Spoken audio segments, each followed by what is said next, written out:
What up, Internet? How y'all doing? Folks, from the Auburn perspective, not a good night. Not a good night at all. I'm still trying to wrap my head around some of the things that we saw have occur tonight. Yikes. Oof, stinky. I mean, I think we all kind of thought that something like that could happen at some point because Auburn, let's be real about it, lacks shooters, right? I mean, they had so many last year, and this year it's kind of like, yeah, Samir's pretty good, and Javon's pretty good, and Okoro's pretty good, and at the end of the day, on these nights when Samir's bad and Javon's bad, there's really not enough guys to pick it up and to fix it. And Andrew Brandon says, "Fire Gus." Just weren't enough guys to fix it, man. That's how it goes sometimes. Johnny B. Good says, "Where was Christy's sweater?" You guys, man, I love it. I have to go ahead. Let's. First things first. Tonight, what we'll be drinking, at least here at the AuburnSports.com headquarters. My nephew picked me up. I guess it's my Christmas gift. I guess, yeah, it's some High West whiskey. That I generally would not buy this because it's made in Utah, and I trust only Kentucky whiskeys. But my man Stewart got me this, and we'll give it a shot. Little Utah brown water, I guess. Interesting bottle. It's kind of like has little air bubbles in the glass, which you would normally think makes it look really old, which I guess is what they're going for. But I don't know if you guys can really see that. It's so small and stuff. Anyway, this is batch 18D27. We're going to open this bad boy up and see what happens. I mean, hell, if they're going to lose, might as well drink. Man, I don't really know of much that went well tonight. I mean, I thought Isaac was playing pretty hard, at least. I don't think the effort was poor. I really don't. I think you could be critical of Samir a little bit, and I just think Samir has kind of a style about him where when he's just, I don't know. A lot of people say he looks like he's just being lazy a lot of the time. I mean, I can kind of see that. He was really frustrated tonight. He had a terrible day. And those things happen. And I don't think I can get this off, you guys. I don't see an easy way to do that. This is scintillating video, I'm sure. Oh, it's got a little pull thing right here. It's that Park City, Utah business. That's what I'm not used to. Robbie says, "Bring back the headband." Hell yes. It's about time. I bet Samir does for the next game. He's a little superstitious, honestly. I'll worry about this later. Pull this daggone cap off. All right, let's get a little pour in.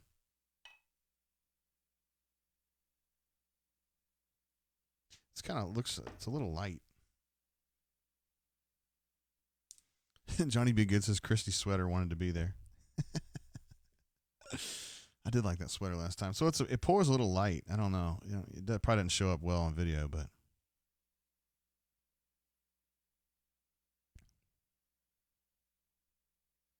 Okay. I bet that's low proof. 92. Yeah, a little low. A little low for what I'm usually drinking. Not a lot of burn. Definitely a pretty gentle bourbon.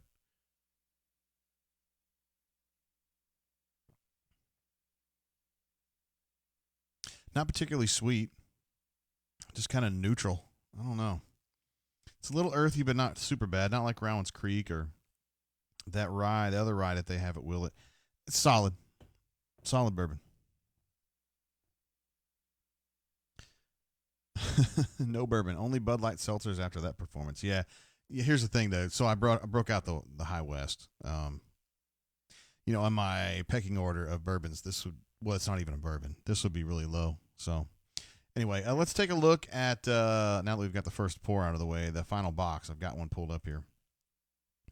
A pretty sordid situation there, to be honest with you. I mean, the story for me, first of all, Samir was in the tank. He was terrible tonight. 6 points on 2 of 11 shooting, 7 turnovers.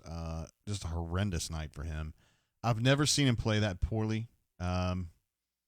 Just atrocious. And I was talking on Twitter about it a little bit, and a dude was like, "Isn't there somebody else on the bench that can put in?" And I'm like, do you watch this team? Like, I mean, this team is built to feature Samir and Javon and Isaac. I mean, that's what's going on. So when Samir sucks, you don't just put Devin in. You don't just put Al in. There's nobody else. This is Samir's job, to be out there and play well, and he played like ass tonight. I'm going to be honest with you. We got our first Super Chatters, Fat Crack, who's here every single week. Thank you very much for your support and starting things off. He says, JGT just pulled into the Gump. Damn, I didn't know you were living here. Rough night for us on the court, but we will be all right. Bruce will use this as a huge teaching moment. Thanks as always, sir. You know, you mentioned that about the teaching moment. That is so true. BP, it was funny. Me and Brian were talking about this the other day at the press conference, that it's almost seemed like BP wanted them to lose. Like, he's not cheering against his own team, but he was like, we're going to lose, guys. We're going to lose. And, I mean, nobody thought they were going undefeated, but it's just kind of like, you know, you win so many and maybe the kid's getting some bad habits and you can't break them of it when you're winning all the time. But when you lose and you get your ass beat like you did tonight in Tuscaloosa, now you can start pointing at some things and saying, okay, see what you did here on these 6 possessions when I gave you 3 down and you didn't run it and you just played chaos. This is the kind of stuff that happens when you do that. I think it's the kind of teaching stuff that BP's happy to see. Also, a super chat from StewPup74. He says, here's some money. I'm angry and going to bed. Thank you, StewPup. You're always here for us, man. And I'm sorry that you don't want to hang out for the show, but I understand, dude. You were really, really, you're flustered. Bradley's mad as hell. Patrick says, should have wanted them to lose to Florida instead of the Bams. I mean, I'm not trying to say that he's like wanted to lose to Alabama. He doesn't want to lose to Alabama, but it's just like, it's inevitable that they were going to have one of these games, dude. They just don't have the kinds of shooters they had before. And in nights like this, when you have an off night shooting, there's really, I mean, Okoro is really the only guy that can create his own shot. And the refs were big on dipping shoulders tonight. And they were calling those. Both ways, sort of, but I felt like Auburn was getting more called against them. But I don't know. There were people on Twitter bitching and saying, oh, my God, the refs are killing us. To me, it didn't seem totally out of whack. I mean, there were a few on Javon in particular that I thought were bullshit. Hand checking obviously was a big deal tonight. And Javon's 5th foul was, like, seriously laughable. And I think his first foul was a joke as well. So, I mean, I don't know. I'm not really big into ragging on refs unless it's just a particularly egregious series of calls. I didn't think tonight was egregious. I do think the hand checking definitely favored Alabama, and it's something they're going to have to take a look at in the future. I mean, getting physical with Auburn's ball handlers, I mean, Samir doesn't like that, and Javon generally doesn't like it either. He didn't handle it particularly well tonight, but some ref crews will let that go and some won't. Let's see what we got going on here. We got a lot of the usual folks here on the chat. Glad to see you, Jeff Cheney in the house. My man. Glad to see you here, bro. Bradley G in the house as well. Says Samir was exposed for his lack of athletic ability. I mean, Samir's not an explosive athlete. That is true. But, I mean, he's generally pretty consistent. He wavers between really good and then so-so. Tonight he was just a stinky, stinky mess, and he'll tell you that. It was terrible. Bradley G says Isaac got killed on charges and blocking. That was hypocritical. Yeah. In general, I don't know. I thought it was more or less middle of the road, though it favored Alabama a little bit, I thought. That was just kind of what I saw. Oh, we got a big super chat from D013, someone who's with us most of the time here on the chats. Thank you very much for your... Oh, my God. Patrick D again. You've got to stop, man. Thank you. D013 says, I'd love to call in and contribute to the show if you were taking calls tonight. What's the number? I don't know if... Yeah, we're going to do that in here in a little bit. We did the show we did last week when I was in Lexington. I thought went really well without any calls, even though that was serendipitous. I just wasn't able to do it. I am tonight. But I thought I was able to kind of keep up with the chat a lot better when we're not on the horn. And a lot of you guys are saying some interesting stuff, and it's fun to kind of go at it. And I hate missing that. You know, when we're on the phone and I'm having to deal with that, I miss a lot of what goes on in the chat, and I didn't like that. I was glad to see you guys and spend some time with you guys. So anyway, D013, check on the bunker. The number, I'll put the number on the bunker. I'll put it that way. How about that? I don't want to put it out necessarily in the public domain, although, I mean, it'll get out eventually. But I would just rather speak to subscribers, honestly, if that makes sense. So I'll put it on the bunker here momentarily. How's that? We also have a huge super chat from Patrick D., who's one of our valued super chatters. As you can see, scrolling across there in our top super chatters scroll. Coming through big time. Patrick, thank you very much. Says Nate Oates had a great game plan. Must bounce back Saturday. Absolutely. Auburn's playing. I'll put that sked up here. Auburn's playing at Florida Saturday afternoon, 12:30. It's going to be on CBS, a national game right there. So that's going to be a big one for sure. And Florida's good. They're good. They're a good team. They're going to be an NCAA tournament team. They lost to Missouri somewhat recently, maybe 2 games ago. Missouri's not good, but, you know, everybody has days like that. Auburn had a day like that tonight. They definitely have to bounce back for that. And as far as the game plan goes, yes, Nate Oates was basically attacking Auburn downhill on the scoring end with Kyra Lewis in particular. He and the other point guard, number 11, they were too quick at the top, man. I mean, Javon couldn't get in front of him. Samir ain't going to get in front of him. Jamal couldn't get in front of him.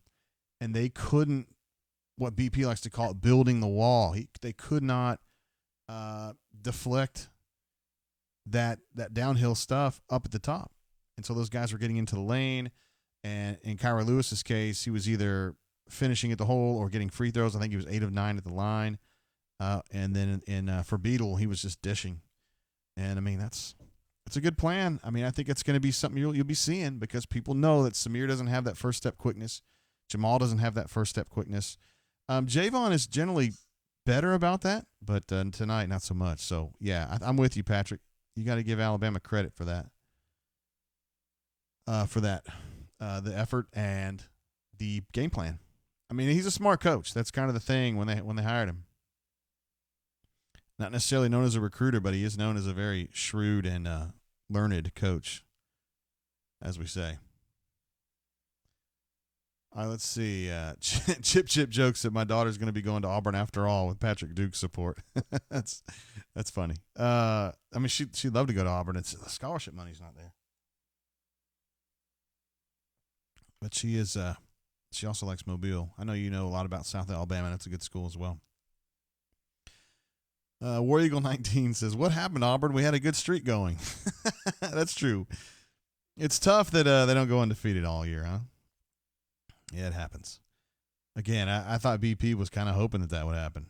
He just thought they might need a loss. I mean, he's not cheering against his team, but he thought they might need a loss to just work on some things and see how some things don't work all the time, and there needs to be a little more coordination. And I think it was Jeremy E. on the Twitters that I was going back and forth with a little bit, and he noted that the players, as the game wore on, you know, BP encourages the players to talk to the refs, kind of like, don't bitch at me about the calls, bitch at him, because he's the one making the call. If you go over there respectfully, ask him for an explanation on what happened. This is what they do in the NBA, and I think BP's kind of getting them starting to think like an NBA player. I mean, he does it with Okoro a lot. And unfortunately, there's a downside to it where I think you spend so much time talking to the refs that you're not talking to your team. And, you know, if Javon's going to spend a timeout conversing with one of the officials or two of the officials, he's not in the huddle. He's not communicating with Samir and Okoro about any adjustments that he might see that they need to make, and they needed to make some tonight. So, you know, one step forward, one step back.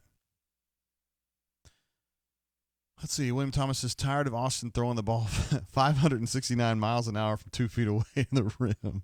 He doesn't have a lot of touch. No, he doesn't. But still a pretty decent night, honestly. 10 points, I believe, 13 boards, and he was 6 of 10 at the line. So, I mean, he was doing work. Let's see what's going on. Rain. Please stop. I can't even say that. It's really funny, though. MTB with a really good point here. He says, we missed 1,100 layups and free throws and had twice that many turnovers. I'm not a statistician per se, but I'm 100% on that. Yes. Tomorrow, hopefully, on the Synergy Sports site, I'll be able to get like the shot chart of all the shots that Auburn missed, and I think you're right. You're going to see a lot of shots that were missed at the rim. I mean, we know the fact, but I'd like to see how many. It seems to me like Auburn missed 10 to 12, maybe even more, shots inside of 3 feet. Whether it was Wiley, whether it was Okoro, Samir missed a few at the hole, Javon missed a few at the hole, Anthony missed some tips, Anthony missed an alley-oop. I'm thinking Samir missed a layup. I mean, just all those points just coalesce, man. All the fun. Let's see what else we got. The Canoe Man's in the house. How about that? Looks like he's drinking Willet tonight. Good for you, dude. I love Willet. I got this little baby Willet. I've never seen these before. I went to the Willet distillery en route to my daughter's interview at Transylvania University the other day. And, yeah, they had these little ones. It's pretty cool. I mean, it's $8, which is too damn much for that much Willet. But it's cool to see it. And for those of you who didn't watch the show on Saturday, if you've seen these Willet bottles, it's not just a clever marketing tool. This is what their actual still looks like. I know it because I was there and I touched it, and it looks just like this. It's just a whole lot bigger, and it's got little lines coming off the top where they take that vapor, and that's what turns into this beautiful brown water that we all love to drink so much. Let's see. Patrick says, oh, hold on. I don't know who you're talking about. Let's see. I got to go back a little bit. I'm sorry. No, this is scintillating. I can't tell. You were talking about something that's from Richmond. I couldn't tell what it was. Also, you're drinking some Angels Envy Rye. I saw that the other night. They had it at my ABC store at East Chase, and I didn't buy it. It was $90, and I don't know if I would like Angels Envy Rye or not, so I didn't want to spend the $90. I'm still tight. Jenkins Mock. I know you mentioned in the show the other day. It was your first time watching. I'm glad to have you back. He says, JG, was it the road atmosphere that got to us tonight, or were the baskets just not falling? I think it's a combination of both. I do think that those seniors got rattled. I mean, they were going way too fast to start with. And then they kind of got things sorted out. And around the 10-minute mark of the first half, they kind of got stabilized like they usually do. And then they kind of slipped again. And there was one possession in the second half, maybe 14 minutes to go, when Al Flanagan drove in from the left wing inside. He can't shoot with his right hand, but he got his body turned around. Nobody was moving around him. He had nowhere to pass the ball. Everybody was just ball watching, and he had 0% chance of even getting that shot off because he's not going to hook with his right hand. It was just an absolute foobar situation, and you don't see Auburn do that very often. It's just like they got a little bit behind. It's okay in the beginning of the game. They're used to it, but once they get in the second half, they're not used to being behind in the second half, and they just kept playing on each other. Like they were just like, you give Alabama credit, they played a good game, but Auburn was just playing into their hand too much, just mindlessly. And it almost seemed like they were panicking, and I think road environment definitely had something to do with it there. I do. Let's see. War Eagle 19 says, we getting Broderick. I'm interested to know that. The new offensive line coach hired. I want to know what his relationship is with Broderick Jones. Of course, Broderick Jones is the 5-star offensive tackle who I believe is still officially or unofficially a Georgia commit. Young man from Georgia, left tackle. Auburn obviously needs left tackles. Had a good relationship with J.B. Grimes. We'll just have to see if Coach Bignell, what his relationship is with Broderick, if he can start one, if he hasn't done it already, and just see how those two guys mesh. But at this point, as Jeffrey Lee has mentioned a few times, it's essentially 50-50 Auburn and Georgia. Let's see. The Canoe Man says, JGT headed to Bardstown in a few weeks for a distillery tour. Man, you're going to love that. Any recommendations from a true blue Kentuckian? Dude, there's so much good stuff in Bardstown, but you will notice I went to Willett. That was actually my wife's choice, and it was a brilliant choice. Willett is a really small craft distillery. 40 people work there total. The whole operation of Willett is 40 people. I think they have 8 rick houses and 1 pot still. So it was really fascinating to go there and see how small that is. It is only like maybe a mile and a half from the Heaven Hill distillery, where you can get Heaven Hill and the Evan Williams line, and Larceny, I think, is there too. So that's only like a mile and a half away. And then another mile and a half away is Elijah Craig, and the 1792 stuff is all right there. So Bardstown is a great spot. for a distillery tour. There's so much good stuff there. And there's the Bardstown Bourbon Company is out on the Bluegrass Parkway. It's a brand new operation, but it's well funded. If you kind of notice when you do the tour and you go to Willett, you see how old those rick houses are, right? Then you go to Elijah Craig or 1792. I'm sorry, it's not Elijah Craig. It's Barton. When you go to Barton, you can see they're a little newer. And then when you go to the Bardstown Bourbon Company, it's like Park Place. I mean, it's like they have windows and it's air conditioned and it's totally different way of doing business. It's like new money versus old money, kind of. Remember I told you. Anyway, that's a great spot. Patrick says, has this team improved any this season? Feel like they've been about the same since the start. No, defensively they've gotten better, no doubt. I definitely think they've taken some steps forward. If you remember in that first game this year, I was like, Jesus, they've got to do better than this. They got to be better than this defensively, and I think they got better. I don't know. It just looked bad tonight because they weren't in it. I mean, they just weren't. I didn't think they were there. They needed shooters. They didn't have them. Jamal was probably their best shooter tonight. Had 3 off the bench, 3 threes, I should say. But then defensively, he's just a liability. He's a liability against quick guards that can get downhill, and they got hit there. But yeah, I think the team's gotten better. Bruce Pearl's still doing a hell of a job with this team. It's just that, maybe they were a little overrated. I mean, they were undefeated, so, I mean, you should see they should be in the top 5. But they're going to lose more than one game in the SEC. They're probably going to lose 4 or 5 as we move along. But it's still a good ball club. And remember, guys, you remember the ass beating they took at Kentucky last year in February. It looked a whole lot like this game, except where Auburn kind of fought back in the second half tonight. There was nothing in the second half of Kentucky. It was flatline.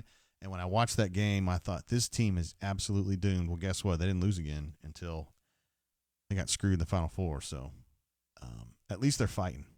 Let's see. Some people are getting a little carried away here.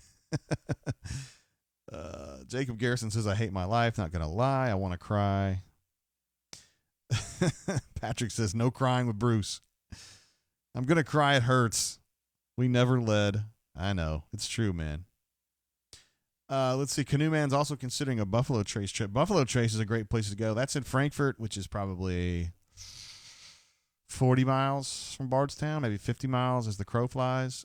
It's tough to get over that way. But Buffalo Trace is also a fun tour and a really nice one. They have so many warehouses at Buffalo Trace. Like, they have some old ones, and they build a new one every year, I think is what they were saying. And the good news is that when you go to Buffalo Trace, you can almost always get Buffalo Trace proper in their gift shop. Blanton's you don't usually get. Eagle Rare is more frequent than Blanton's, but you're essentially guaranteed to get Buffalo Trace, and that's probably worth it right there, just to buy some of that at whatever they're charging, $30 a bottle. No, it's more like $28 a bottle. Patrick D says he went on a trip, did Buffalo Trace, Wild Turkey. Wild Turkey's another good one in Lawrenceburg, I believe, and Woodford Reserve, which is in Midway, I think, was my jam on the trail. I'm going to be going on the trail allegedly in April. One of my friends, JB, was gifted a Bourbon Trail trip by his wife for Christmas. Of course, she left it up to him to schedule it and work it out. But anyway, I think I'm going to be able to go with him and some of his friends from Washington, D.C. In the spring. So I'm looking forward to that. I'm really looking forward to that. Let's see. D013, very good point here. Says Alabama has to play us at our place later. I don't think I have it on this list, but I believe that game's on February 15th. Going to be in Auburn, so we'll see what that is. Sawyer Kelly says brain drain is such a great escape from Bammers. Yeah, this is a Bammer-free zone. As soon as I see some Bammers chiming in here and acting all bammed up, I'm just going to ban them. So don't worry about that.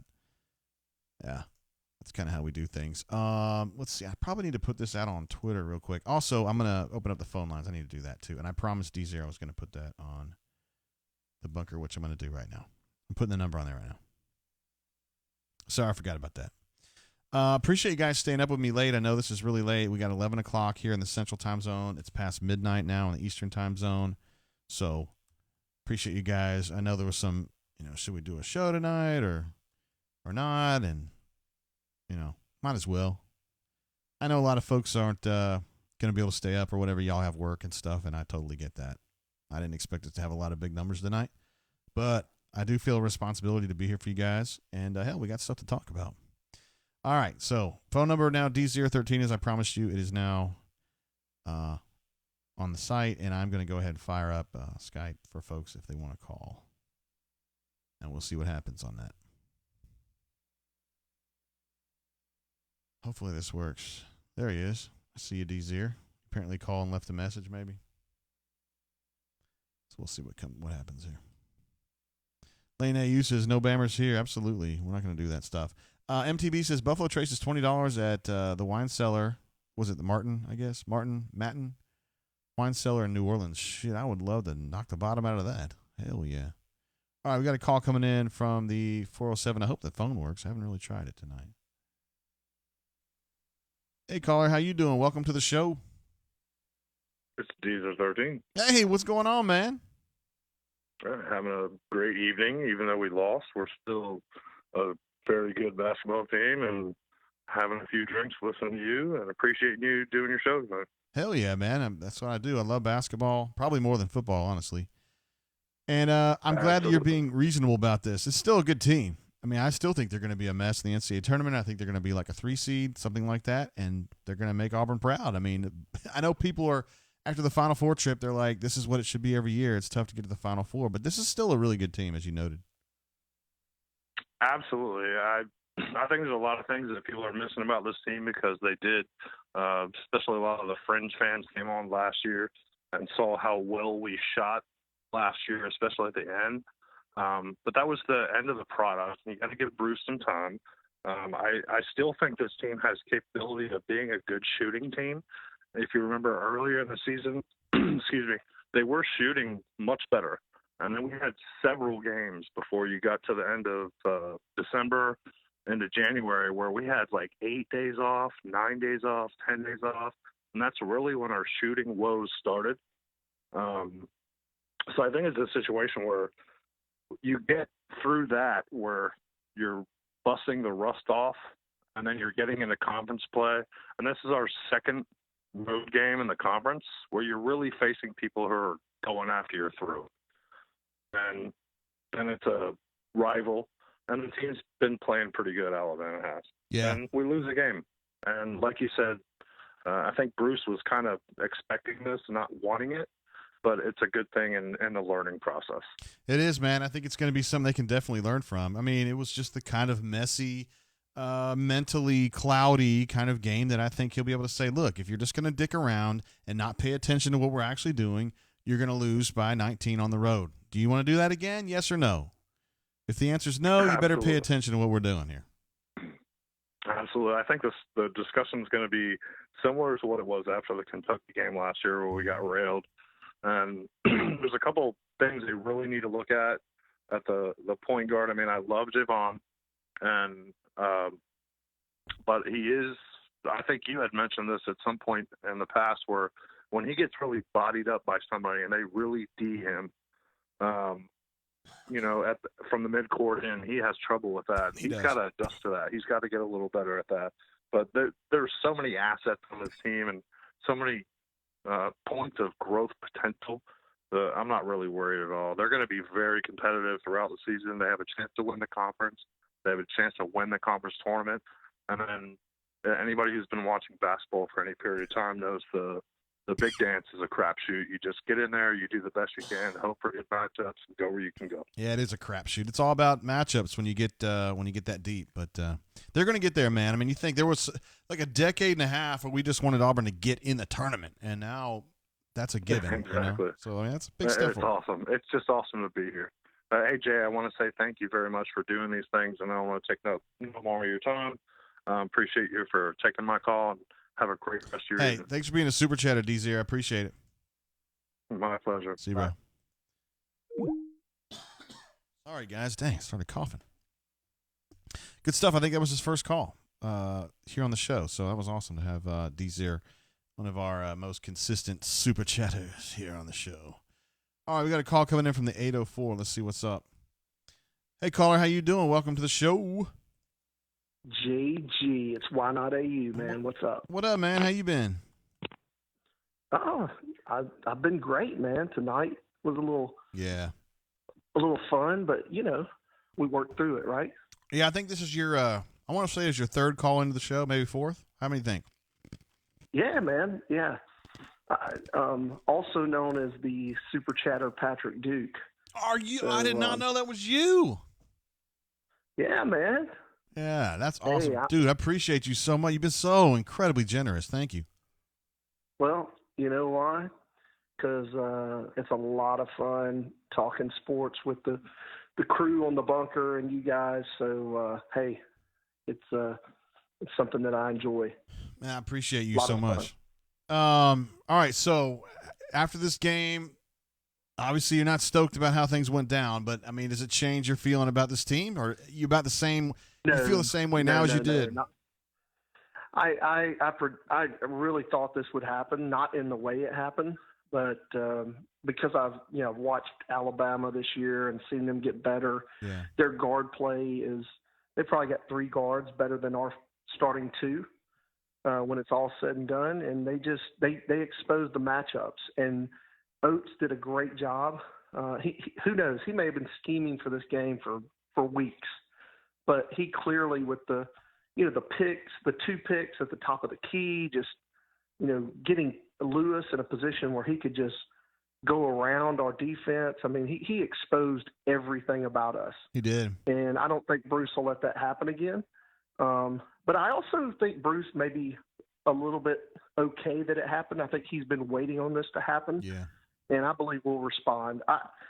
Unlike Gus, I got total faith that Bruce will turn this around, make it a positive, and our guys will be back on Saturday and play tough. Don't know if they'll win Saturday, but they'll play tough, and they'll play a lot better. There will be some serious dog cussing going on, I promise you. BP does not take this stuff lightly, and he'll be very vocal. He'll definitely be very vocal. You got it, man, and that's the difference. And, I'll tell you this. I said it on the Super Chat. Without Wiley and Okoro, this could have been a 30 to 40-point loss. Yeah. In the first half, that they kept us in the game single-handedly. We had nothing. There was no guard play whatsoever that was helping us at all. So it's actually a blessing it didn't get worse than it really could have. Yeah. So, hey, Wiley's you live and learn. I watched us beat them 1 year in Beard Eves. Was it? Yeah, I think it was Beard Eves by about 50 points. So it can happen in this game. Yeah, right? That was in 90. It was the 97-98 season, and I was covering Kentucky. It was 94-40. And I remember talking to Tubby Smith being like, what the hell happened there? And he goes, I don't know. Crazy things happen. It was Hobbs. Roy, what was his name? Hobbs. David Hobbs, yeah. David Hobbs. Yeah. That was a beatdown for the ages. But you know what? On any given night, that's what you got to love about basketball. You got 5 guys. You got matchups, and if you expose those matchups, any given team can win. Yeah. Davidson can beat Duke. And that's what you got to love about it. You can see some pretty cool things in basketball that you can't see in other sports. Yeah, that's one of the things I love about basketball. I mean, football, man, if you're going to overpower somebody, they don't have much of a chance. But in basketball, some really smart coaching can really catapult you up high. Oh yeah, absolutely. Yeah. So, I mean, hey, look, the future's bright. We did allow them to take a step with their program forward tonight, but we still have a very solid program. Bruce is going to take this and make the best out of it as far as motivation. Yeah. And we'll be back. We'll get the ship righted, and we'll do some good things this year. I think everybody needs to just put the brakes on. It's over and gloom and doom, and I don't think many people are on that train as far as basketball goes. Nah, they're not. Most people are going to be reasonable because they remember what it used to be like, Well, no, man, hey, I appreciate it again. Let's keep doing this thing. I love the brain drains after the games, and I'll let other people get in and say what they want to say. Have a good night, man. I appreciate you, bro. Thank you so much for your generosity, seriously. Oh, yeah. No problem. See you, man. Yeah. It's the man, the myth, the legend, Patrick D. Why not AU? can I say? Okay, I want to get caught up on the chat here. I didn't mean to do that. MTB trying to give me hell says Kentucky lost tonight as well. Sorry, JG. It doesn't hurt me. I am a UK graduate, but I mean, you guys, I've told you, man. I really cared back in the day, in the early '90s when I was a student at Trancey. We would walk down to Rupp Arena. It's like 4 blocks, and we go to the games. But then when I got to Kentucky, I actually started writing about them for the paper, and you just slowly stopped caring. And now I don't really watch Kentucky unless they're playing Auburn or they're playing Duke or somebody like that. And I really hate me some Duke now. But it's just you just lose interest, I guess, over time. Let's see. Jenkins says, how much will seeding play into our tourney run? Yeah, I don't know as much seeding as it is just the matchups. Just who's in your region, who have you got to play, where are you? I mean, do you have to go to Boise? Or are you going to be in Atlanta? And are you playing a team that runs? Or are you going to play a team that has 3 6'10" forwards? It's just it's all about matchups at that point. And also Blake D had to leave earlier, and thank you for watching the show. Let's pick this up from the 205. Hey, caller, how you doing? Welcome. Butter beans and dog dick. What up, What's man? going on? How you doing, bro? Dude, I finally got the daggum number with Doc Dumpster. How you doing, brother? I know exactly who it is, bro. Appreciate you calling in, man. Dude, I'm usually, as old as I am, I'm usually passed out, but I got so kind of pumped up watching the game. Is everything going on pretty good at Bunker headquarters? It's solid, I suppose. I mean, as far as the game goes, we thought this was going to happen sooner or later, but it's kind of late. I mean, hey, listen, let's go back, JGT. Hey, winnable, losables, they happen. We got an ass load left of them. Okay. We played a good SEC team. They outplayed us. They were better than us tonight, but we're going to be okay. I mean, we're a little worried about our guard play. Our guards, I think, scored 11 points out of a possible. I think the other team scored 81. I don't know but it's okay. We'll be okay. What's new? Everything okay? The newest is that BMAT just texted me to say that BP apparently was saying after the game that Samir had tweaked his Achilles in the first half, and that's why he was slow in the second half. I don't know if that explains the first half, but so that's something. Yeah, to let keep me an tell eye you. Listen, I started to like Samir the last game, but Samir is just this particular matchup. Let's put it this way, JGT. This particular matchup. It's tough for him on the floor. I knew this going in. Well, I actually predicted us to lose 81-72, and we were almost there. But Samir's just not fast enough, I don't think, to play in the Tuscaloosa game. They're very fast, and I don't know that he got beat pretty bad, I think, by their point guard a few times. He did. But I will say this: Andy Kennedy had some really good points in the game. We're guarding. What's his name? Their point guard, like he's freaking Larry Bird. Okay, that point guard, he shoots about like I do. Okay, why not lay off him about 5 feet? So I didn't understand that, but you know what? Look, this may be good for us. I think Bruce had a point. What did he say? When we get beat, I want to make sure we get beat because we deserve to get beat or we get beat bad. Yeah. And we did tonight. We got beat. They were better tonight. And listen, we got another tough-ass competition in Gainesville Saturday. Absolutely, man. I think this Florida game is going to be tougher. I mean, I really do. They've got a big. I don't think they're daddy. as fast as Tuscaloosa, but no, they're not. But you're right. It's a bitch. Every SEC game, like I was so excited when we won in Starkville. Okay, because I just don't think any SEC game away from home is a gimme, and so the Gainesville game is going to be a bitch. Yeah, they have a really nice center, big dude, and Wiley hadn't had to defend those guys much this year, so that'll be interesting to see if he can stand up to that. And they've got 2 really good guards. Auburn does not generally play well down in Florida. I mean, you and I have seen a lot of Auburn Florida games down there. Yeah, that's probably true. And they don't go well. Wouldn't you say this, Cat Daddy? Wouldn't you say Wiley? I thought our bigger guys played better tonight than our smaller guys. Well, yes, because Samir played like ass. But, I mean, I wish Wiley could just finish around the rim a little bit, Doc.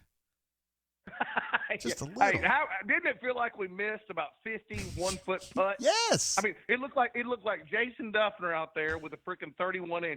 Yeah, I know. But you know what? I'll say this: Tuscaloosa missed a bunch of close ones too. Yeah, they did miss some. It was just one of those games and I said this all week. Just freaking athletes. I mean, Herb Jones would not beat. I mean, do you think he would freaking beat Gus Malzahn in a game of horse? Not even close. Okay, Pretty good. But he's going to draw charges, and he's a defensive player. I was Okoro was kind of -0 up until about 10 minutes to go in the first half, and then Okoro just this is a perfect game for him. He should love this game. Athletes everywhere. He has the chance to be the best athlete, and he probably was. Okoro played great. Without him, we'd be in trouble. Yeah, he did play great. I mean, he was the only one, I thought, that at times was the only guy playing. Jamal played some, but Jamal can't play defense, Doc. He can't play defense. Well, but now he's not the only one. Okay? Yeah, that's true. Jamal's a shooter, okay? Let's put it this way. When we have Wiley and we have D'Angelo and we have there's another guy on the floor, we can't compete with teams like Tuscaloosa. Now, luckily, Tuscaloosa is one of the faster teams. We're not going to see them every week. But you're right. But Jamal's a shooter. D'Angelo's a shooter. But listen, we're okay. I mean, like I said, there's no need to jump off the ledge. Give Tuscaloosa some credit. They've got some athletes, and there's about 8 or 9 teams that can win the SEC. We're one of them, and Tuscaloosa's one of them. Yeah, they're really fast. They kind of as you mentioned, present an unusual challenge, and they just weren't up to it tonight. I don't know if they got taken away by the crowd or just the pressure of the streak. I don't know what it was, Doc, but Samir, man, he was really bad tonight. Yikes. Well, but I will say this, and I want to give credit to Keller Dog on this. Our schedule, and I think you said this on the rundown, we've played like one supposedly top 50 team or something like that. Yeah, okay? It was St. Louis. We were throwing the ball around like a YMCA youth team in the first half. We just Tuscaloosa's long. They're all fast. And the good news is that we played them the 4th game in the SEC. We're going to get better. We'll be used to that in about 3 or 4 games. We just weren't used to that tonight, in my opinion. No, not ready for it. Just weren't ready for it, Doc. But you make some good points. But I tell you what, I bet you money we're ready for Gainesville. Bruce knows what he's doing. I mean, Bruce has won. He's won a nice little freaking basketball games. Now Gainesville may beat us, but we'll be ready for them. Agree completely, man. I had to change glasses there. Sorry. JG, I haven't talked to you in about a month or so. Any football news for Cat Daddy? Anything kind of coming down the wire? Anything going on? Well, right now the thing I'm watching is I think Ole Miss is trying to sneak in the back door and lure Marcus Woodson over there. I think is the thing that's going on. Really? Right okay. Now, I think I might have read this. Now, you know that situation much better than I do. Does he have a bunch? I know he was coached at Ole Miss, but he also coaches at Auburn. Does he got a bunch of ties there, or what's kind of going on? I mean, he's big in the state of Mississippi. I mean, I don't know as though he's tight with Lane I know Kiffin. he's a big recruiter, but is he from there, or do you know anything? I don't know a whole lot about him personally. I've talked to him a few times, but I just don't know the story there. But Florida State wanted to get him, and then Gus kind of repelled that. Although, to be fair, Gus, and that's his protege at Florida State, you don't really, he wouldn't steal from him. Right. But Ole Miss is a different story, and I think you're going to see you're not going to hear about it probably. It won't be in the press, but there's going to be some serious talking going on there. Interesting. Okay. So, all right. Well, that is good stuff. Is everything else going okay in terms of Bunker Village and everybody doing okay? Yeah, I'm getting a little tired of GG32 always trying to poo-poo the team. I don't know if you've seen that. Now, wait a minute. Now, here's where I am so freaking dysfunctional compared to everybody else. My memory lasts 30 seconds, so I can't remember, what did GG32 do? Because I have no idea. Well, I banned him a couple weeks back. Hell yeah, I did. Well, but I mean, did you disband? Has he been back, or is he still banned? No, he's back. He's back. He was basically shitting on the team during one of those wins. I think it was maybe the Mississippi State win where he's like, they're going to lose. It's over. This team sucks. And so I just – wait a minute. Now, listen. Now, he might have been the guy. Somebody posted a post saying our guards are not very good. And he got shit on for like 10 pages. Was that him? Because, listen, hey, that dude may be right. I mean, listen, hey, dude, there's nobody that loves Javon McCormick more than I do. Do not question. We're beating tonight. Doc, we cannot question Bruce Pearl. I mean, you cannot do it. You can't question Bruce Pearl. I worship Bruce Pearl. I know you do. I worship him. I know you do. But I love Bruce Pearl. But I'm just saying, our guards scored 11 points against the team that I think there were people in the bunker saying, "Oh, we're playing an 8-7 team." Okay, so if that's how you think, our guards scored 11 points against them. Okay, so I'm just saying, if somebody's, our guards definitely can be questioned. Okay, they're wouldn't you say that? I mean, wouldn't you agree that it's just like our football offense? So it's okay to question our football offense. We're not very good. Agree. Did not show up tonight. I agree completely. And had he been just criticizing the guards, it would have been fine. But it was like, this team's going to sack. This team has no sack. They're dead. It's over. Game's over. And No. Yeah, you got to do that. I didn't see that, but you got to take care of business there. Here's the deal. This, like I said, this team is a good basketball team. Listen. You look at South Carolina. You look at Kentucky. You look at Alabama, Tuscaloosa. You look at Georgia. There's a bunch of good teams in this conference. I mean, we're going to win some and lose some. It's a good basketball team. Yeah, they're pretty good, and Auburn's pretty good. And hey, Tuscaloosa is going to be coming to Auburn here in about 5 weeks, so we'll see what happens then. And let me tell you something. I will probably pick us to win that game. I think we can beat Tuscaloosa at home, but Tuscaloosa is a tough place to go play, especially when you're playing the fourth SEC game where we haven't played the best schedule. They're long, they're fast, they're tough. We'll be much more prepared when we play them at home. Yeah, I still think it's going to be winnable, losable. But, I think Auburn might. Oh, no. And I love that you said that. Dude, I've got every freaking SEC game winnable, losable. But that's a game that we can win. And again, when I say that, any game we can win. Yeah. I'm just a little different to the bunker. Any game we could lose. It's a tough conference. It's a bitch of a conference. It is. It's tough. But, Nate, I've taken too much of your time, but all I got to say is great to talk to you again, brother. Doc, you're the man. And keep doing what you do, dog, and we'll talk to you soon. I hope you get yourself an easy peasy before you turn in tonight, my man. Oh, hey, listen, don't worry. Hey, this dog's been on the wagon actually, I shouldn't repent. I should never have said that. Anyway, hey, listen, Coach, have a good one, brother. See you, Doc. Appreciate you, bro. Doc Dumpster, the legend right there. Truly one of the great ones. I fell behind because I was talking to him. We got some super chats coming in. Sparrow Empire coming in strong again. Thank you very much. You were huge the other day after the Georgia game. Says, why don't we ever see Mack and Wiley on the floor together? Tonight seemed like a perfect opportunity to overwhelm our opponent inside with that tandem. Mostly because he can't. Those two guys are the only bigs they have. Unless you count Stretch, which they don't want to count him. So when you play them both at the same time, first of all, they play the same position, more or less. And Mac doesn't like playing 4. He's always felt better playing 5. It's a better matchup for him defensively to play 5. He's a pick and pop guy that plays better against 5s. It has something to do with Ant is the reason they don't do that. And, BP gets really tight about Ant can't play this and he can't do that. And I almost feel like they try to hide Ant in a way. They're trying to keep him because defensively he's an off-ball shooter. Off-ball shot blocker is really what his role is. I mean, he's not a man-up defender. He's definitely not a guy that scores a lot in the paint, like with post moves and stuff. He's got his couple things he's really good at. And I think at the 4, he's going to get exposed too much. That's the main reason why. Again, I'm not really the strategy guy. I've asked BP that question, and that's the answer I usually get. Fat Crack coming back again. Look at that, dude. JGT, is the turnaround too quick for us to bounce back this weekend? It's going to be tough. You heard Doc Dumpster just a minute ago saying he thought they had a better shot probably in Gainesville. I tend to agree with that. The turnaround I don't think is going to be a problem. In fact, I kind of like the idea that it's shorter because, look, BP is going to spend the next 36 hours berating these kids and talking to them about, if you don't want to feel this way again and look this way again, here's what you need to do, X, Y, Z. Then they're going to be able to turn right around and go out there and either do it or don't do it. I mean, you don't have to sit around thinking about it or waiting. You get instructed, you get your stuff, you get to Gainesville, and you get working. I think the quick turnaround is going to be good for them. Patrick Duke back again. Patrick, come on, man. Why not AU coming through again?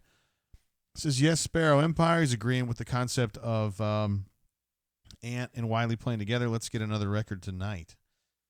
Oh, boy, you guys are killing me. Well, I mean, in a good way. Thank you very much for your incredible generosity, guys. D0 again says, at Fat Crack, no, turnaround is too quick for Bruce. I tend to agree. Thank you very much for your support, all you guys. Been incredible tonight. I did want to give a shout to our folks from the other night. I just did. I think I got a little bit off track when I was in Lexington for the Georgia game. D Adams 194, Why Not AU, Spread Attack U18, Nick S, Sparrow Empire was big, Fat Crack, Stu Pup, Joker, BP Rockman, Hornatius are always with us. AU Smitty had a big one. I don't think I gave you proper shouts. AU Smitty, if you're out there watching right now, you were very generous in the game before that. I guess it was Mississippi State game. Canoe Man as well, and AU Civil. Give all you guys big credit and shout out. Thank you very much. Oh, Canoe Man right there tonight. Thank you again, sir, for your incredible generosity. I appreciate you guys so much doing that with the super chats. Nothing, no comments from the Canoe Man, but I saw you posting earlier, and I wish I could go with you on that Bourbon Trail trip to Bardstown, because that's just a lot of fun to me. I didn't realize until I went back last week, because I haven't been to Kentucky. Like the last few times I've been to Kentucky, either someone's been dead or I've been going to cover an Auburn game at Kentucky, and I'm just nervous about, just getting to the arena and getting everything covered. That's the first time in a long time I've been able to go to Kentucky and just be calm and enjoy myself, and I sure do like it up there. All right, MTB says, Doc, lay off the crack pipe. UAT has no effing shot of winning the SEC. Yeah, I think he was just being rhetorical there. I think a big heifer has given you brain damage. Oh, my goodness. Why Not AU says, Doc spitting the truth. Bama's so much better than anyone gave them credit for. Watch the games and you see it. Yeah, they're kind of a weird team. I mean, they're talented, and when they got things going, they're pretty good. They're better than there was a time there where they looked like they were ass, just straight ass, but they're not. They're not. They're going to give people trouble all year. They're not going to win anything, but they're going to be like a solid team that pisses people off. Let's see what we got. Jenkins says, I'm from Jacksonville. I grew up around UF fans, and these are the kinds of games UF falls apart. No, here's the thing, though. I've seen a lot of Auburn teams go down to Florida and just absolutely stink it up. So hoping that doesn't happen this time. Would love to see BP and them get themselves straightened out, just because we love covering the Final Four. And the quicker they get things straightened out, and the more they learn, the more quickly they learn, the better off the team is. Let's see what else we got. Oh, you guys are still talking about GG32. Canoe Man says chili time. Canoe Man says you banned him for 15 minutes. That's about right. I think I banned him like later in the night, and then I released him in the morning or something. I mean, look, he didn't really do anything wrong. I was kind of teasing him just for having little faith, and I think he's taken it a little too far now. He's just now he wants to like shit talk everything that happens. I got a couple calls coming in, but I definitely want to check up with the chat here. I didn't want to miss everything that's going on here. David Brown says, Ole Miss better stay the F away from our coaches and recruits, that damn Joey Freshwater. Yeah, I think it's going to be an issue. I mean, I'm not saying he may end up staying totally, but Ole Miss would like to see him over there. And Ole Miss is throwing money around right now. So we'll see. I see the phone ringing. I just want to make sure I get through the chats. I really enjoyed that the other day. I hate ignoring you guys for like so long. Bradley G wants to bet anybody that $20 that Alabama won't win 50% of their SEC games. Here's an interesting one. Alex M says, still can't believe the Chargers moved to L.A. What you say, JG? Zero Chargers fans in L.A., just keeping it real. Chargers belong in San Diego. Well, I mean, I've told you guys, I grew up on the bluff right above Jack Murphy Stadium, and I spend many a day. I didn't really care that much about the Chargers, but I did care about the Padres, and we would listen to the games being called out. You could hear the PA announcer up there on the bluff. So, yes, I believe that San Diego ought to be the home to the Chargers.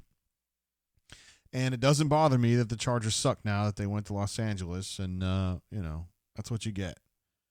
I kind of feel that way about the Raiders, too. I mean, not about San Diego, but just the fact that they were in Oakland, they go to L.A., they go back to Oakland, they bounce again to go to Vegas. And I'm sure the Vegas thing is going to work out great. Their stadium looks awesome, but pick a city and stay, would you please? Good God.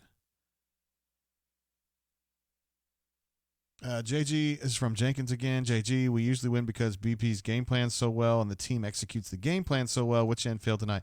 See, I actually think that BP's been pissed off lately because the game plan has not been executed very well, and they go off script way too often, and they just get aimless strategically. So, I mean, some stuff tonight, I would imagine, and I haven't asked him this because, I mean, I haven't talked to BP, but I would imagine they were running not a lot of the stuff that they were calling. I think they just get scatterbrained, man. And they want to run what they call open, which is like it's a set where the ball comes in, the post is opposite the ball, and essentially they just set up ISOs for people to drive. It's just kind of like, it gives everybody a lot of creativity. And I think they prefer that rather than structured plays. And it's just kind of, I think this is going to be a topic of conversation tomorrow and the next couple of days. So I would say that the players probably failed to execute, though they have been doing that, and then they played against a team that had some advantages athletically, and then we're playing them smarter than most. Bradley G says, we lost to a team that isn't very good. I don't know everything, but I know basketball, and we lost badly. I think the refs fixed the game for money. Call me crazy. I'll call you crazy. That's insane. If they were going to spend money blowing a game, it wouldn't be the Auburn-Alabama game in basketball, I should say. Although it was funny, if you guys listen to the radio broadcast, Andy, Sonny was saying some shit about how every time you come to Tuscaloosa, it's it's a mess. You're expecting it. And then Andy's like, yeah, to say nothing of the non-holding calls. And then Sonny was like, oh, really? Is that a problem in football? I mean, like, Sonny doesn't even know. Like, he's just basketball, And everybody's like, yes, Sonny, it is a problem. Alabama never gets called for holding. Call Me Biscuit says, listen to Sonny and Andy, what a treat. Sonny was rustled. Andy was rustled, too. First half, Andy was really subdued, and I thought he wasn't feeling well. And then he opens up the second half and the same kind of stuff. And then Javon got called for that bullshit hand check. I think it was his third foul. And Andy just all of a sudden went 0 to 100 and was so pissed, man. And I like it. I mean, and you can tell Andy's really a basketball guy. And his basketball calls are a lot more nuanced than his football calls. I think he's great. I think he's terrific. And, of course, you guys know how I feel about Sonny. I mean, he's a national treasure, and he's one of my all-time favorite people I've ever covered. And I love how straightforward he is about stuff, and then the silly stories he tells about his dad and Roan Mountain, and he failed math. Every single broadcast he says he failed math in 3 states. It's funny. It's really funny. Okay. Let's see what else we got here. Why Not AU says, not trusting Gus is like a breath of oxygen each day expected. Not trusting Bruce is like getting the outbreak virus while watching Hoosiers at a movie theater in rural California. It's far-fetched. Yeah. People should not do that. Alex Minner says Raiders in Vegas equals hot mess. I agree completely. I don't feel it. But, I mean, I don't really have a dog in that fight, but it just bugs me. Let's see. Chip agrees Sonny was lit. Yeah, he was just kind of being Sonny. War Eagle 19 says, what's going on with Cam Newton? I've been telling you guys for years, Cam's an interesting cat. You guys know he's not normal. I think he's stranger than you guys realize.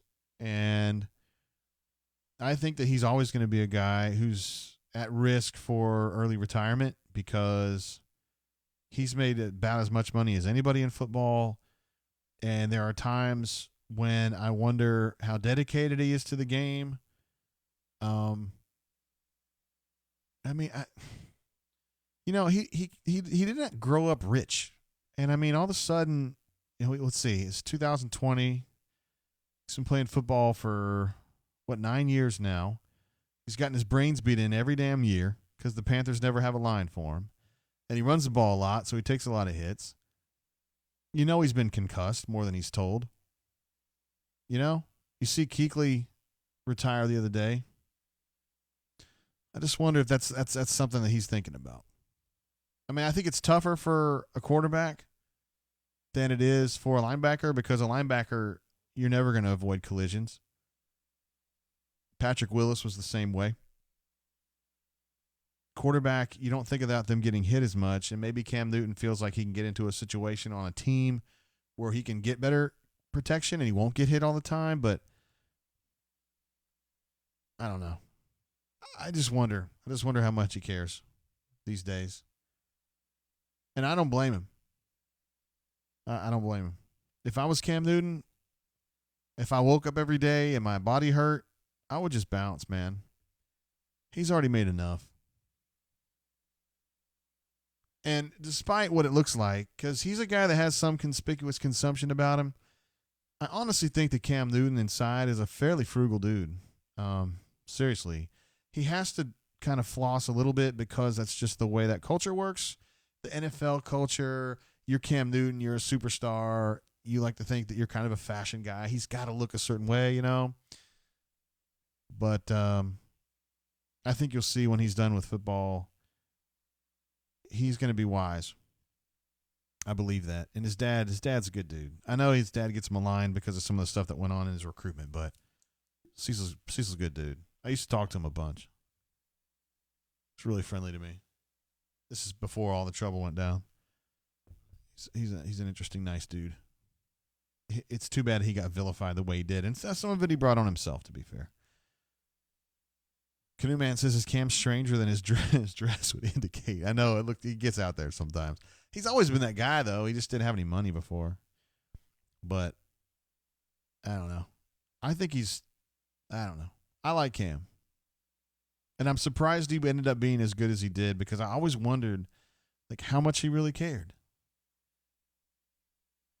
But he cared a lot more than I thought he did, and he ended up being a better player than I thought he would. I mean, we know he's a freak athlete, but there's more to it. Leading your team in the NFL, it's harder. It's harder than being a great athlete. And he got his team to the Super Bowl, and the reasons they didn't win it probably didn't have to do with him that much. There's a lot of other reasons.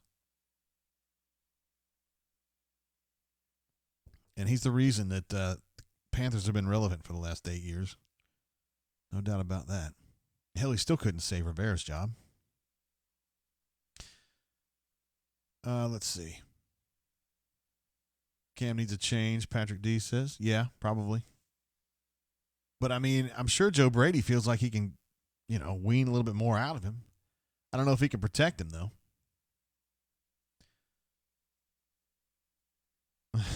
Solo Tiger. I'm not going to say that, but it's funny. Plains Old Joe says, Patrick D, are you a real person or are you a Russian hacker? What are you talking about, bro? Canoe Man says he stopped the bourbon flow for the night. That's too bad. Dan Webb showing no faith at all. I'm going to go ahead and let that go. All right, we've had this person call in a couple times. I do want to take this call. I'm sorry that I missed it as many times as I did. Hey, caller, welcome to the show. I appreciate your temerity on that. How you doing? Fire gas. Who I got on the horn? It's Alpha Tiger. How you doing, Tate? Hey, I didn't hear you right. Alpha Tiger. How you doing, Alpha Tate? Tiger. What up, man? How you been? How do you not know me by Fire Gas by now? I don't know. I have a lot going on here on my my computer, I guess. I'll blame it on that. Fair enough. Yeah. So what happened in the game tonight? I mean, I've been up here in Dalton at a sales meeting, and Damn. we were throwing axes and drinking earlier, so I didn't get to watch the first half. But what happened? Well, a few things happened. Alabama's really quick at the guard positions, and I didn't think Auburn was able to get in front of them.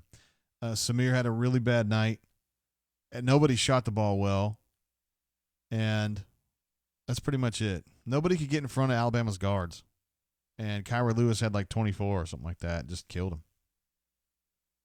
Yeah.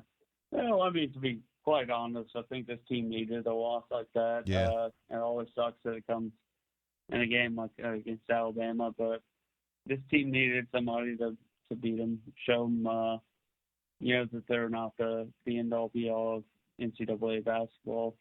And I think they'll grow from it and be better for it going forward. I agree. We've been talking about it tonight. I mean, I don't think this loss is going to hurt Auburn at all. In fact, I think it's probably going to make them stronger because BP is going to be able to say some things that he's been wanting to say but hadn't been able to do it because they've been undefeated. And he'll point to some things that they screwed up tonight, some execution issues that I think they've been having night after night, but they've been able to overcome it. They weren't able to overcome it tonight. And I think he'll be able to make some very pointed comments at practice tomorrow that gets through to some guys. That's the hope anyway. Well, I mean, everybody's been commenting on how slow they start. And, I mean, they did the same thing last year. They started slow, and they were always able to work back.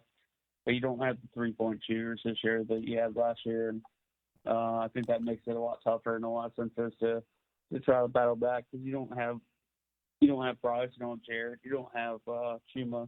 You don't have three guys that can go down and put up 3 or 4 straight three-point shots to bring you back from a 10-point deficit.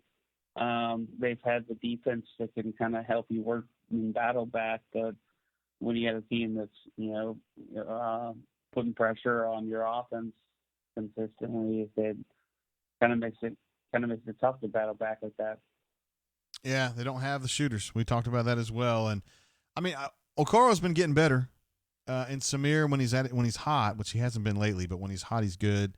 Same thing for D'Angelo, but I just don't have those guys that shoot well every night. Jamal's been pretty good lately, honestly, Alpha, but defensively he just kills you on the other end when you got quick guards out there. He can't match up with those guys. Yeah, and I mean sometimes it's a team like we have right now needs a wake-up call. I'd much rather have this first loss be today than the first game in March Madness. Absolutely. Hell yeah. And they're going to lose more, Alpha. I mean, I hate it, but hate to break it to you. They are. I mean, that. Honestly, I mean, they're head and shoulders above where anybody expects them to be at this point in the season.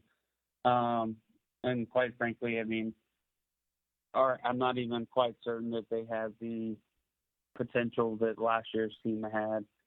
I think that last year's team underachieved to a point, and then they got to the tournament and they started playing. Not quite at the tournament, probably the SEC tournament. They started actually performing up to their potential. Yeah. And I'm not quite sure this team has the potential. They have a much lower ceiling, in my opinion. I think tonight kind of showed that. I mean, they can obviously improve, but I don't think they can improve to what last year's team was. And I've felt that all year, but I think tonight certainly shows that. And I guess we'll see how they grow going forward. I tend to agree with you when it comes to March, whether that's the SEC tournament or it's the NCAA tournament. Guard play is where it's at. And Auburn had great guards last year. Jared was playing his ass off. Bryce was playing his ass off. Javon was playing great last year in the tournament. This year, you're looking at Javon as kind of he's a little overexposed right now, I think. I mean, he's better as a reserve guy than a starter. Samir has showed tonight. I mean, he was terrible tonight, and he tends to be schizophrenic. I mean, he'll have a good game and then a really bad game and then an average game, and he's all over the place. If you're looking at Auburn, I think going into the NCAA tournament, assuming nothing else changes with the team, yeah, I got some real questions about it. I don't think they have the guard play to make it really deep, but I mean, there's still a chance these guys are going to click and get a lot better. Yeah, and I do think they're playing at this point in the season. They're certainly playing more as a team than they were last year at this point. Mm-hmm. I just think that the ceiling's much lower than it was. I do think, Samir, he's done a phenomenal job, and all the credit in the world to him. But it's you kind of watch him drive to the basket, and to me, he still seems like the slowest human being in the world when he's driving to the basket. You watch him, and you're kind of like, how the hell did he pull that off?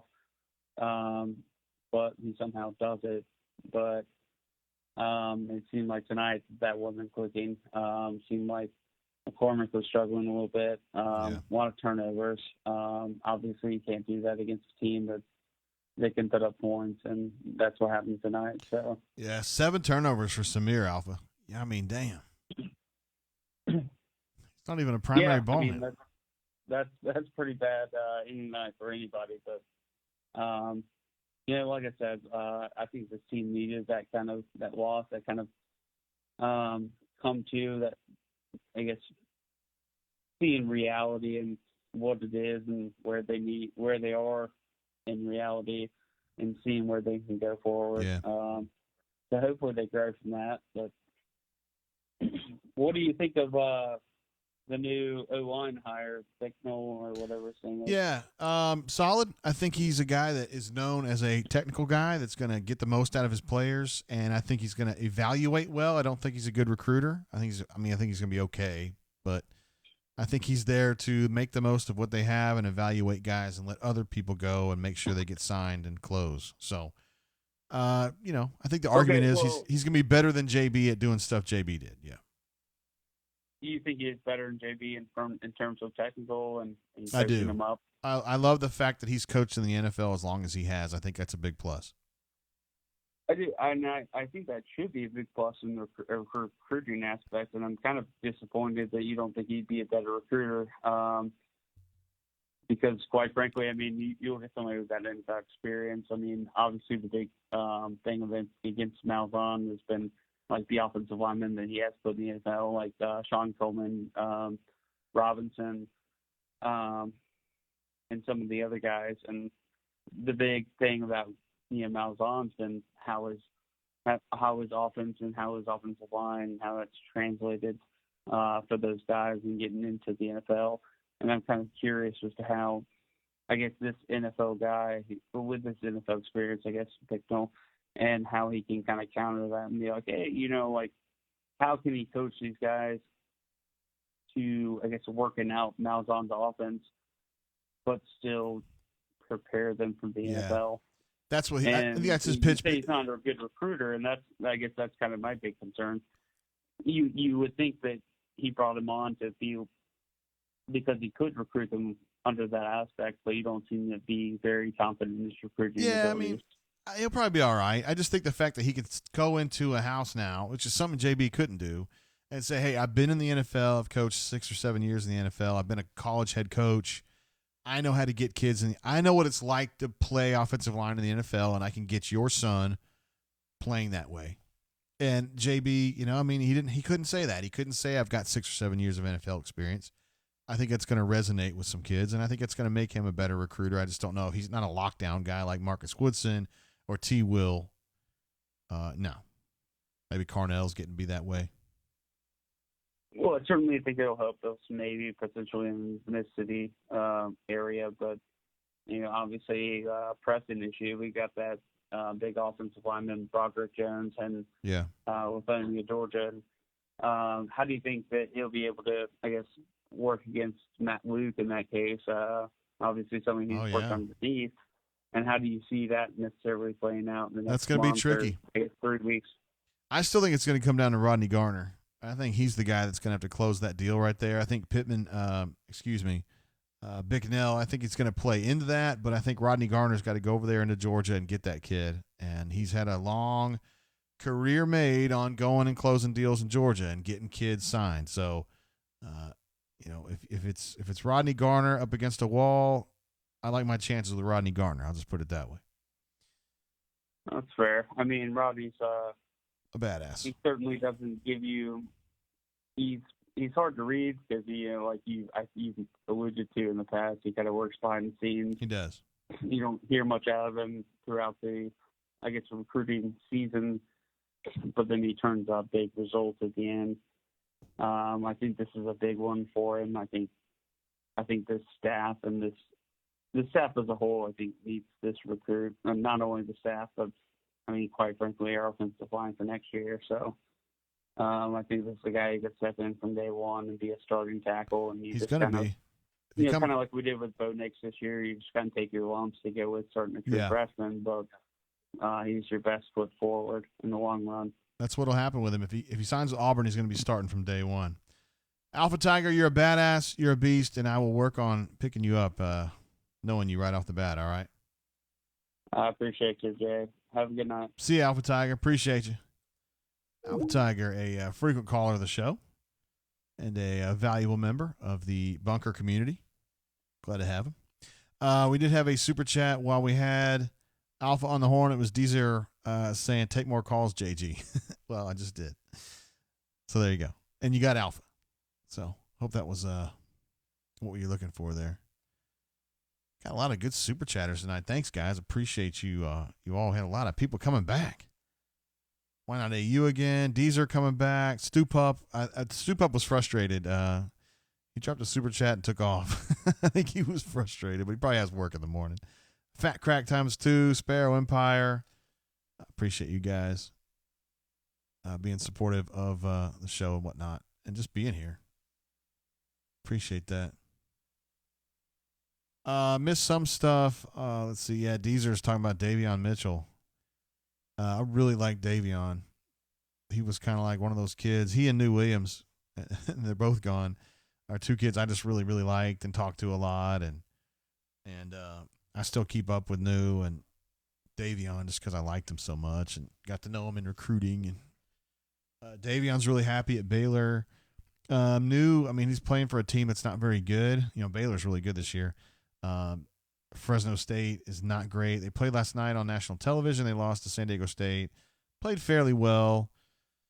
Not good enough. I think they're 5-12 now. And I mean, it's frustrating anytime you're on a team like that. But I think New is, I mean, he's at peace with what's come of his career or whatever. I mean, he's had some injuries and it was tough. I think it was tough for him being so far away from home. He's from L.A. And when he's in Auburn, I mean, it's the other side of the country. And then now he's at Fresno. It's not exactly next door, but it's a lot closer. But yeah, Auburn would love to have Davion, and Auburn was absolutely shocked when he said he was leaving. I know that's been a minute. I mean, it ain't like Davion left a week ago. He left before Javon ever became a thing. I mean, essentially, Javon is a replacement for Davion, but, you know, I don't want to get on Javon. Javon's doing the best he can. I think Javon cares. I think Javon plays hard. I think Javon practices hard, and I think he's maximizing everything he's got. That's all you can ask for a kid. That's all you can ask. I think he's a little overexposed in his role that he's in right now. Not his fault. And I still think he can be pretty good. You just have to be careful with him. He can only do certain things. Let's see what's going on here. I know it's getting late, so we're hitting midnight now. Let's see. We got a call coming in. Might as well take this. Hey, caller, welcome to the show. How you doing? What's up, JG? Where? Who I got? Flying around. Hey, well, how you doing, man? Oh, not good. I had to rush home from work and had to get a drink after that game. Ah, man, I always spell your name wrong. Flying A-R-O-U. I know there's an A-U in there. Yeah, that's right. That's it. Dadgummit. I'll get it. I know there's an AU in there somewhere. I just can't figure out how to do it. All right. So, kind of a bummer night, huh? Yeah, I had to watch it at work. Me and my colleague, he's a huge Alabama fan, so we were just going back and forth. And I don't know. I kind of felt like Jeffrey Lee did on the rundown. I mean, it's just the way, oh my God, it's just the way Alabama won. I mean, you couldn't stop Kyra. Yeah. I just didn't get it. Who all guarded him? I know Dowdy did. Didn't know Coro at one time? A little bit, but not as much. He was on Herb Jones a lot. They tried to put number 1 Johnson on him a little bit, and that didn't work well. So, yeah. They missed this. Yeah, that's where a Bryce tough environment to play your true freshman it is. in. Oh, I know Jamal's not, but Flanagan, I don't know. He plays hard, man. He plays hard. He's just a little bit out of control. That's all. It's just youth. Yeah, and I know he's got to get the experience. But yeah, you basically, I only caught like the last 15 minutes of the show on the way to. I was actually listening to the rundown on the way home, trying to get caught up on the recruiting and all that good stuff. But how was it, man? Was it a good show? Oh, it always is. I always got to have the rundown. We don't cuss as much on the show anymore, by the way. Yeah, I know. I don't like that. I think some of the posters just rib y'all on it, just to be snowflakes. No, I met some people at holiday parties, and they were like, "JG, I love the show, but you cuss a little too much, and my kids can't listen to it, and so I can't listen to it in the car." And I don't know, that stuff started getting through to me. That's what earphones are for. That's what I do. No, seriously, if we're on a trip and I got to listen to the rundown, I just put the headless or the wireless headphones on, and you know. Yeah. So what are you drinking on tonight? Oh yeah, I haven't updated this lately. I got some High West whiskey, which I don't normally drink. It's actually a Utah whiskey. I like to stick to Kentucky, but my nephew gave me this, and it's solid. If you got this thing cheap, it would be good. Okay. I was one that DM'd you probably way back when you told me I told you about my family living in Kentucky, and my parents was going up there. So what was a good bourbon to get? And you, I can't remember the name of it now. It's not been aged long. I can't. It's a name I've never heard of. But word. Well, did you end up getting it? Yeah, I did, but it was good. I mean, you said it was delicious, but I have to drink. I have like really bad hangovers, so I always try to stick to top shelf. But yeah, I mean, I enjoyed that, but the next day I was just like, oh man, that was bad. Yeah, I tend to drink the cheaper stuff in general. Yeah, I got you. That's just me. I try to be frugal with the money, Yeah. But yeah, I think in the past I've like DM'd you about, like I said, my family's in Kentucky, so I always just interested to hear your stories. When you covered Kentucky and Patino, and oh yeah, and I actually seen on Kentucky's board that Jeff Shepard. I know you remember Jeff Shepard. No doubt. He's got a son that's a freshman right now, 6'2". He can light it up. Damn. I mean, I've seen some of his high school film, and he looks pretty good. And I'm like, if he's not a top 200 player, Cal's not going to get him. So hopefully Bruce can get a hold of him, because is he? I mean, is he in Peachtree City? Where's Jeff Shepard at now? I don't know. All right, I'll check that out. I'm interested. I'll DM you as his son's film, but yeah, I love Jeff Shepard back in the day. He was a white boy. Oh yeah. That was in a black man's body. I mean, he had a vertical from hell. And you remember he redshirted that one year. He redshirted because it was better for the team, and he just redshirted it. Right. It was right. 97, I think it was, and then he came back in 98 and won another title. And I can't believe I remember this, but when I was a kid, I remember they were playing Arkansas. And do you remember, it was Kareem Reed that played for Arkansas? You talking about like 95? Like with Corliss and Scotty Thurman and I believe so, but it was Jeff Shepard. Anyways, there was this play. I'll send you the YouTube. Jeff Shepard's got a highlight video, and I watched it the other day. But I can't believe I remember this since, I mean, God, I was like 12 or 13 years old when it happened. But he got a fast break, and Kareem thought he had an easy layup, and Jeff just came behind him and just threw. I mean, he just threw that shit out of bounds. I mean, he just it was. He competed, man. He could. I mean, he could hit threes when he needed to, and he seriously had some hops. It was. All right, well, send us stuff to me, like man. that, and like you said in the rundown, I can't wait till Auburn gets Powell, because they need a guy. They do need him, and I'm looking forward to a Kentucky kid being at Auburn. That's gonna be good. Me too. I'm like you. All right, brother. I appreciate you calling in, man. All right, JG. Have a good night. See you, bro. Flying around coming through. Hell yeah, he was. We had some super chat going down. A super chat train. Sparrow Empire let it off. Again, thank you very much. Y'all been incredibly generous. Two things he says. I still think Mac and Wiley should play together when matchups make sense.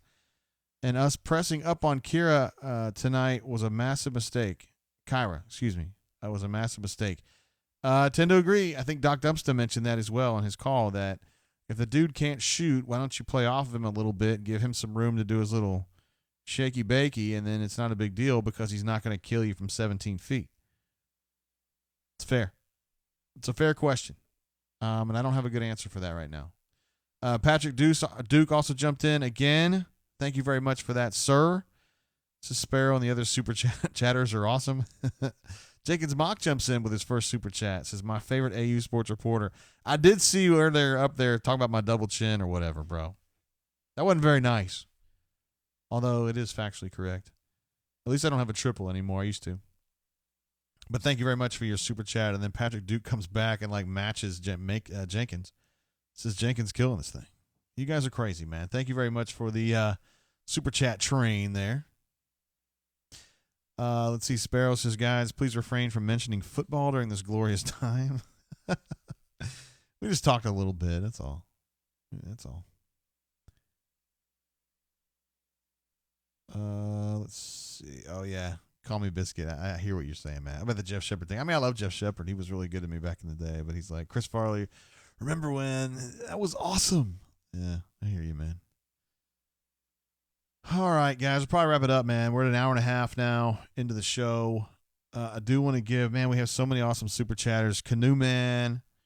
I got to write all these down, man. Patrick Duke again, I think times 3 or 4 today. Thank you very much. Jenkins Mock with his first one. Oh, my gosh. D-Zero had like 3. Stu Pup, Fat Crack times 2. Why not AU? Obviously, Patrick coming through in a big way. Thank you all so much. To our callers, we didn't get Auburn alumni tonight, though, but we did get Doc Dumpster and some other greats. Let's see, Alpha Tiger flying around. Man, my memory's failing me a little bit.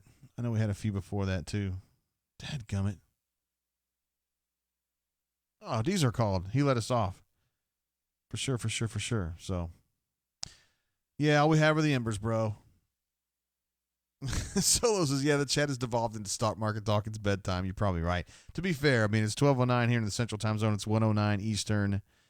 For those of you in Hawaii, it's probably a lot earlier, but we'll wrap it up. Appreciate you guys being part of the show, particularly our super chatters. Love all you guys. And for everybody in the chat and for everybody who called in. Thank you for being part of the show. Looks like our next one will be Saturday, around 2:30, 3 o'clock in the afternoon. I know you guys are going to be up at that point. And so hopefully we'll have a full onslaught of calls, chats, et cetera, et cetera. Again, the game's going to start at 12:30 Central Time on CBS against the hated Florida Gators, coached by Michael White, the former Ole Miss star. So anyway, guys, thanks so much for the show. For you super chatters, you know what time it is. Thank you guys so much. Till then, till we see you again, keep your feet on the ground and keep reaching for the stars. Peace.